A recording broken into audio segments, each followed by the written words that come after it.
প্রায় 30,000 মানুষকে নির্মমভাবে আহত করে, 2,000-এর মতন ছাত্র জনতাকে হত্যা করে এই যে পতিত স্বৈরাচার দেশ ছেড়ে পালানোর পরে সম্পূর্ণ বিধ্বস্ত একটি প্রশাসন রাষ্ট্র দায়িত্ব নিয়েছে এই অন্তর্বর্তী সরকার।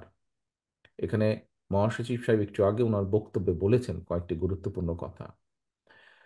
মাফিয়া সরকার প্রায় 15 বছরের তাদের তৈরি করা যে জঞ্জাল 3 মাসে দূর করা সম্ভব নয়। তবে 3 মাস পর সরকারের যে এই যে অন্তর্বর্তীকালীন সরকার, তাদের সফলতা কিংবা ব্যর্থতা নিয়ে জনমনে প্রশ্ন ওঠা অনার্য কিংবা অস্বাভাবিকও নয়। অন্তর্বর্তীকালীন সরকারের, আমরা আগেও বলেছি যে একটি বিষয় বোধহয় ওনাদেরকে মনে রাখা দরকার, যে জনগণের সকল দাবি হয়তো তাদের পক্ষে পূরণ সম্ভব নয়, কিন্তু সরকার পরিচালনায় যে অদক্ষতা পরিলক্ষিত হয়, যদি অদক্ষতা দেখতে পায় জনগণ, সেটাও কিন্তু জনগণ আবার সহজভাবে মেনে নেবে না। আমি এর আগেও বারবার বলেছি, অন্তর্বর্তীকালীন সরকারের প্রতি আহ্বান জানিয়ে বলেছিলাম যে রাষ্ট্র মেরামতের কর্মযজ্ঞ সম্পাদন করতে গিয়ে অগ্রাধিকারের সেটিং যদি ভুল হয়, অর্থাৎ কোনটা প্রায়োরিটি দিবেন ওনারা সেটা যদি ভুল হয়, তাহলে কিন্তু জনগণের কাছে সরকারের অদক্ষতা হিসাবেই কিন্তু এটি বিবেচিত হবে।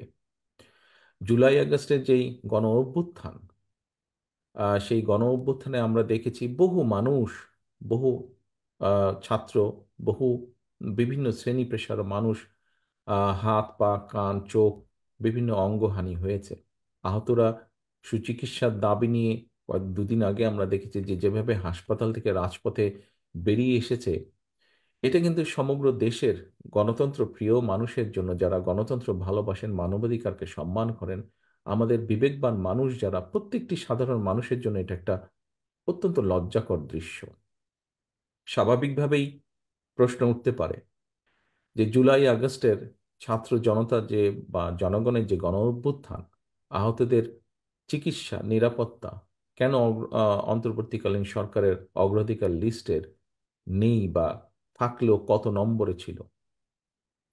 এরপরেও দেখেন আরেকটি বিষয়, যে বাজার সিন্ডিকেট ভেঙে নিত্য প্রয়োজনীয় জিনিসপত্র জনগণের ক্রয় ক্ষমতার মধ্যে আনার পদক্ষেপটি, যে পদক্ষেপ যেটা নিয়ে প্রতিটা মানুষ, সমাজের যে কোনো পর্যায়ে যে কোনো মানুষ, প্রত্যেকটি পরিবার আহ যেই কষ্টের ভিতর দিয়ে যাচ্ছে, যেই দুর্বিষহ অবস্থার মধ্যে দিয়ে যাচ্ছে, এই যে নিত্য প্রয়োজনীয় দ্রব্যের যে দাম, এটার যে উঠা নামা যেভাবে করছে, এই বিষয়টাও অন্তর্বর্তীকালীন সরকারের প্রায়োরিটি লিস্টের মধ্যে কত নম্বরে আছে।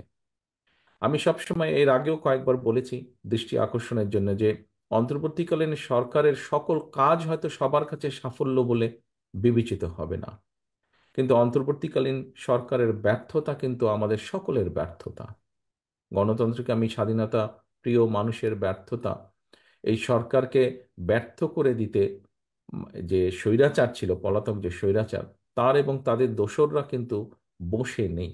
সেটা দেশের ভেতরেই হোক বা দেশের বাইরেই হোক, প্রশাসনের ভিতরেই হোক বা বাইরে হোক, ওরা কিন্তু ওত পেতে আছে যে কিভাবে এই অন্তর্বর্তীকালীন সরকারকে ব্যর্থ করে দেওয়া যায়।